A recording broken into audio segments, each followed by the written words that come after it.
আসসালামু আলাইকুম রহমতুল্লাহ বারাকাতু। বন্ধুরা, আমি আপনাদের মাঝে আজকে অত্যন্ত মজার লইটা শুটকি রেসিপি নিয়ে এসেছি। এখানে দেখুন কতটা সুন্দর হয়েছে এই লইটা শুটকি রেসিপিটি। এই রেসিপিটি খেতে অসম্ভব মজার।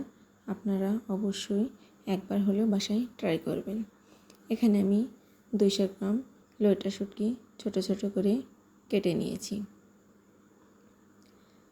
দেখুন বন্ধুরা, একটি প্যানে আমি পানি গরম করে নিয়েছি এবং গরম পানির ভিতরে এই শুটকিটাকে আমি দিয়ে দিলাম। এই শুটকিটাকে আমি গরম পানির ভিতরে নেড়ে চেড়ে তুলে নিচ্ছি। এটিকে বেশিক্ষণ সিদ্ধ করা যাবে না, তাহলে এই শুটকিটি একেবারেই গলে যাবে। এ পর্যায়ে আমি শুটকিগুলোকে তুলে নিচ্ছি। আমি পানির ভিতরে 1 মিনিট মতো রেখেছিলাম এই শুটকিটাকে। এবার আমি ভালোভাবে এই শুটকিগুলোকে পরিষ্কার করে ধুয়ে নিচ্ছি। এর উপরে আঁশ থাকতে পারে, এই আঁশগুলোকে ভালোভাবে পরিষ্কার করে নিতে হবে। এখানে আমি একটি প্যানে 1/2 কাপ তেল দিয়েছি ও পেঁয়াজ দিয়েছি 1 কাপ। এগুলোকে আমি ভালোভাবে একটু কাঁচা গন্ধ যাওয়া পর্যন্ত ভেজে নিয়েছি। এখানে আমি 1 টেবিল চামচ পেঁয়াজ বাটা ও 1 চামচ রসুন বাটা দিয়ে এটাকে কাঁচা গন্ধ থাকা পর্যন্ত একটু ভেজে নিচ্ছি। দেখুন বন্ধুরা, আমি এটাকে ভেজে নিয়েছি। এ পর্যায়ে আমি এর ভিতরে গুঁড়া মশলা অ্যাড করে দেব। এখন আমি এর ভিতরে দিয়ে দিচ্ছি 1 চামচ মরিচের গুঁড়া, 1 চামচ হলুদের গুঁড়া,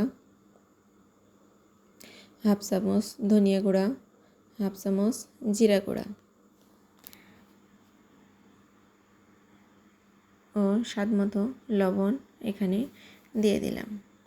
এখানে আমি 1/2 চামচ কাশ্মীরি মরিচের গুঁড়া দিয়েছি। একটা ঝালের জন্য না, একটা কালারের জন্য আমি ব্যবহার করেছি। এই জায়গায় আপনারা চাইলে এটা স্কিপও করতে পারেন।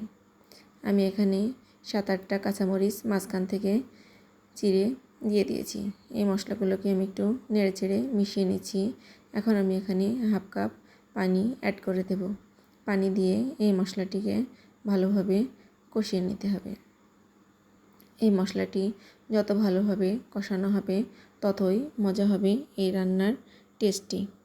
দেখুন বন্ধুরা, আমি ভালোভাবে মশলাটিকে কষিয়ে নিয়েছি। এখন আমি এর ভিতরে পরিষ্কার করা শুটকিগুলোকে দিয়ে দেব। আপনারা অবশ্যই মনে রাখবেন, মশলাটা যত ভালোভাবে কষা হবে ততই মজা হবে রান্নার টেস্টি। যখন দেখবেন তেল মশলা থেকে আলাদা হয়ে আসছে, তখন বুঝতে হবে মশলাটি ভালোভাবে কষানো হয়ে গেছে। এখন আমি ধুয়ে রাখা শুটকিগুলোকে এর ভিতরে দিয়ে 3-4 মিনিট শুটকিটাকে এই মশলার সাথে কষিয়ে নেব। দেখুন বন্ধুরা, আমার 3-4 মিনিট ধরে মশলাটাকে কষানো হয়ে গেছে।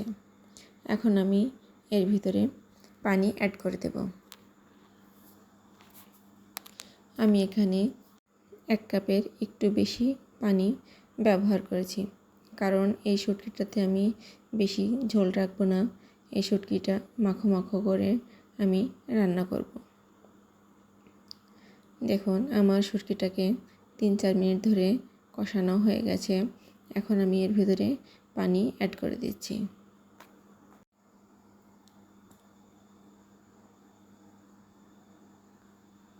এই শুটকির রেসিপিটি খেতে এতটাই মজা যে নিমেষে 1 প্লেট ভাত শেষ হয়ে যাবে। ভাত কিংবা রুটির সাথে এই শুটকিটা খেতে খুবই মজা লাগে। দেখুন বন্ধুরা, আমি ঠিক এই পরিমাণ পানি দিয়েছি।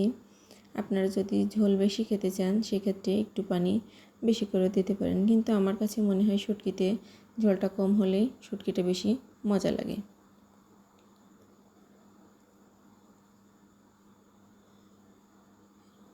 আমার শুটকিটা প্রায় রান্না শেষের দিকে। এখন আমি ধনেপাতা কুচি ছিটিয়ে দিচ্ছি। এটাকে আমি এখন নেড়ে চেড়ে দেব। নেড়ে চেড়ে দিয়ে আর 2 মিনিট আমি শুটকিটাকে রান্না করে নেব। 2 মিনিট রান্না করে নিলেই আমার শুটকিটা পারফেক্টভাবে রান্না হয়ে যাবে। দেখুন বন্ধুরা, কতটা লোভনীয় হয়েছে এই রেসিপিটি। এটা দেখতে যতটা না সুন্দর, খেতে এর থেকে অনেক অনেক গুণ বেশি মজা। আপনারা একবার হলেও এই শুটকিটি বাসায় ট্রাই করবেন ও আমাকে কমেন্টের মাধ্যমে জানাবেন কেমন লেগেছে আপনাদের কাছে এই শুটকির রেসিপিটি। অসম্ভব মজার এই শুটকির রেসিপিটি আপনারা একবার খেলে বুঝতে পারবেন কতটা মজার এই শুটকির রেসিপিটি।